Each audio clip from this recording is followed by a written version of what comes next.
नमस्कार। जय माई भारती। आज बाबा गोपालपुरिया एक अद्भुत कथा कहानी लेकर आए हैं और आपको ताज्जुब होगा कि ये जो कथा है ना, ये जो कहानी है वो अकबर और बीरबल की है, फिर भी अलौकिक है। अकबर बीरबल को तो सभी लोग जानते हैं और अकबर के नवरत्नों में से एक थे बीरबल। और बीरबल की चतुरतापूर्ण कथाएं जो हैं, चतुराई की कथाएं हैं, उनकी बुद्धिमत्तापूर्ण जो कथाएं हैं, कहानियां हैं, वो बहुत सुनने को मिलती रहती हैं। लेकिन मैं जो अभी ये जो कहानी बताने जा रहा हूँ ना, ये अद्भुत है, अलौकिक है। तो अब बिना देर किए ना मैं सीधे कहानी पे ही आ जाता हूँ और मुझे पूरा यकीन है कि ये आप लोगों को बहुत ही पसंद आएगी। तो आइए अब ये अकबर बीरबल की एक कथा सुन ही लेते हैं। एक बार की बात है कि अकबर ने अपने दरबारियों से कहा कि हमें 4 चीज चाहिए।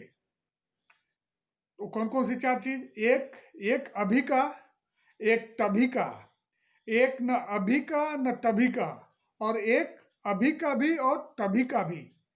तो दरबारियों ने बोला कि ठीक है, हम कोशिश करते हैं। फिर दरबारी निकल गए, इधर उधर दुकानों पे जाके पूछ रहे थे। तो दुकान दुकान पे चीजें थोड़े मिलेंगी। अभी दुकानदार भी बोल रहा था ये अभी का और तभी का क्या होता है, हमारे वहाँ नहीं मिलता है, कृपा कर ये चीजें हमारे वहाँ उपलब्ध नहीं है। फिर वो लोग क्या किए ना, कुछ लोगों से संपर्क किए, उनसे पूछे कि ये चीजें कहाँ मिलेंगी। फिर कहीं उनको ये चीजें नहीं मिली। फिर क्या हुआ ना, वो लोग हार पाच के वापस आ गए राज दरबार में। 2-3 दिन तक घूमे इधर उधर, नहीं मिली, वापस आ गए। फिर क्या हुआ कि वो लोग बोले कि महाराज, आपका जो सबसे विश्वास पात्र हैं, आपके अभिन्न अंग हैं, आप बीरबल को बोलिए ना, वो तो एकदम बुद्धिमान व्यक्ति भी हैं, वो ऐसा चारों चीजें ला दें। तो फिर क्या हुआ, अकबर ने बीरबल को बुलाया और बीरबल से बोले अकबर कि बीरबल, मुझे 4 चीजें चाहिए। तो बीरबल बोले कि हुक्म महाराज। तो फिर अकबर ने बोला कि एक अभी का, एक तभी का, एक न अभी का न तभी का, और एक अभी का भी और तभी का भी। तो बीरबल बोले कि महाराज, आपका आदेश सिरोधार्य है, हम पूरी कोशिश करेंगे कि चारों चीजें लाके आपके सामने उपस्थित करें। फिर क्या हुआ कि अकबर ने कहा कि बीरबल, इसमें जो भी आपको पैसा खर्च होगा आप राजकोष से ले लीजिएगा। फिर क्या हुआ कि बीरबल ने राजकोष से बहुत सारे पैसे लिए, धन लिए, और ये 4 चीज लाने के लिए निकल पड़े। अब बीरबल की चतुराई तो जग जाहिर है, सब लोग उनकी चतुरता के, उनकी बुद्धिमत्ता के कायल हैं। फिर वो क्या हुआ ना, आगे बढ़े, आगे गए ना, तो बाजार में ऐसे जा रहे थे तो एक दुकान पे हलवाई ना ताजे ताजे रसगुल्ले बना रहा था। तो बीरबल ने पूछा कि ये ताजे हैं? अरे महाराज, ताजे क्या, अभी के हैं, अभी आपके सामने ही तो बना रहा हूँ, ये अभी के हैं। तो बीरबल ने कहा कि ठीक है, 5 किलो पैक कर दो, दे दो। 5 किलो ले लिए हलवाई का, उसको पैसा दे दिए। फिर बीरबल आगे बढ़े, आगे बढ़े ना, तो क्या देखे कि एक मजदूर काम की तलाश में इधर उधर भटक रहा था। तो पूछे भाई क्या है? तो बोला महाराज देखिए ना, कई दिनों से काम नहीं मिल रहा है, तो मजदूरी नहीं मिलेगी तो बाल बच्चों का, परिवार का गुजारा कैसे होगा? अरे बोले, आप मेरे साथ आओ, आपको काम भी मिलेगा बराबर, और आज 2-3 दिन से जो दैनिक मजदूरी आपको नहीं मिली है वो पैसा भी मैं आपको दूंगा। आप मेरे साथ आ जाइए और आपको कल से काम भी मिल जाएगा। फिर वो बोला कि ठीक है महाराज, मैं आपके साथ आ जाता हूँ। तो वो मजदूर मतलब बीरबल जी के साथ आ गया।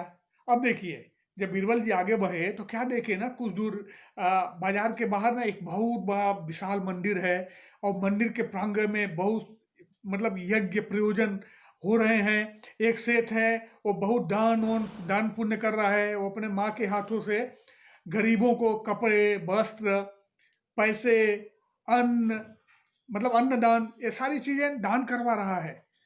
तो फिर बीरबल गए वहाँ, सेठ जी को नमस्कार किया। बोले सेठ जी, आप तो मतलब परोपकार में लगे हुए हैं और आपके पास भगवान का दिया हुआ सब कुछ है, धन है, दौलत है, और आप सही उपयोग कर रहे हैं, तो कृपा करके आप मेरे साथ आएंगे क्या? सेठ बोला कि हाँ महाराज, आपके साथ क्यों नहीं आऊँगा मैं, आप आदेश दीजिए, मैं आपके साथ चलने को तैयार हूँ। फिर वो सेठ भी बीरबल जी के साथ आने को तैयार हो गया। अब कुछ दूर और आगे जाने के बाद, थोड़ा सा मतलब शहर के काफ़ी बाहर जाने के बाद, बीरबल ने क्या देखा कि एक संत जी हैं, वो कुटिया में मतलब भगवान का नाम स्मरण कर रहे हैं, और मतलब कि और आराम से अपना सात्विक जीवन व्यतीत कर रहे हैं। फिर उन्होंने उस संत जी से कहा कि महाराज, आप आधे एक घंटे के लिए मेरे साथ आएंगे क्या? तो संत ने कहा कि परोपकारम इदम शरीरम, ये जो शरीर है ये परोपकार के लिए ही तो है, तो मैं क्यों नहीं आऊँगा आपके साथ? अगर मेरे आने से आपका भला होता है, आपका कल्याण होता है, तो मुझे तो खुशी होगी। तो चलिए मैं भी चलता हूँ आपके साथ। तो फिर ये चारों, मतलब कि तीन लोगों को और वो रसगुल्ले को लेकर बीरबल आगे बढ़े नहीं, मतलब कि राज दरबार की तरफ चल दिए। राज दरबार में पहुंचकर बीरबल ने सबसे पहले वो रसगुल्ले का पैकेट खोला और अकबर के तरफ बढ़ाया, महाराज मिष्ठान ग्रहण करें। फिर क्या हुआ कि अकबर ने एक उठाया रसगुल्ला उसमें से, फिर अन्य दरबारियों के पास भी बीरबल लेके गए।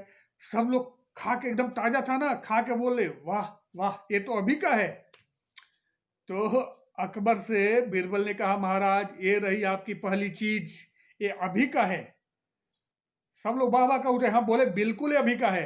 अभी अकबर ने कहा, बीरबल देर न करते हुए दूसरी चीज भी प्रस्तुत करो जो अभी की हो न तभी की हो। फिर उन्होंने ना, बीरबल ने मजदूर को आगे कर दिया, देखा, बोला महाराज पता नहीं पिछले जन्म में इस बेचारे ने कैसे कर्तव्य किए थे, कैसे काम किए थे, कैसे कर्म किए थे कि इस जन्म में मजदूर बना है, गरीब आदमी बना है, और इस जन्म में भी ना कुछ ऐसे परोपकार के काम या कुछ ऐसे काम नहीं, ये तो दिन रात ऐसे ही अपनी जीविकोपार्जन में लगा हुआ है, इसको काम नहीं मिल पा रहा है, तो इसका अगला जन्म भी पता नहीं, भगवान ही जाने कैसा होगा। तो मेरे देखने में ना अभी का है ना तभी का है। सब लोग बोले वाह वाह सही है, एकदम बिल्कुल सही चीज लाए हो आप। फिर तीसरी चीज उपस्थित किए उन्होंने ना, सेठ को आगे कर दिया। सेठ को आगे करके बोले बीरबल जी कि महाराज ये जो है सेठ जी, ये अभी के भी हैं और तभी के भी हैं। तो अकबर ने पूछा वो कैसे? बोले देखिए महाराज, ये अभी मैं जब मंदिर में गया ना तो बहुत सारा दान पुण्य कर रहे थे, गरीबों को वस्त्र दान, मतलब कि धन दान और अन्न दान सब कुछ कर रहे थे, अपनी माँ के हाथों से बहुत सारा दान करवा रहे थे। तो पिछले जन्म में इन्होंने बहुत ही अच्छा कर्म किए थे, मतलब कि सकारात्मक कर्म किए थे, कि भगवान ने इनको इस जन्म में भी बहुत सारा धन दौलत दिया है, और ये अच्छी तरह से जीवन यापन करते समय उस धन का सदुपयोग करते हुए अपना अगला जन्म भी अच्छा बना रहे हैं, मतलब अगले जन्म में भी इनको कोई परेशानी नहीं होने वाली है, इसके लिए अभी के भी हैं और तभी के भी हैं। सब लोग बाबा का उठे। फिर बीरबल ने क्या किया कि महात्मा जी को आगे किया।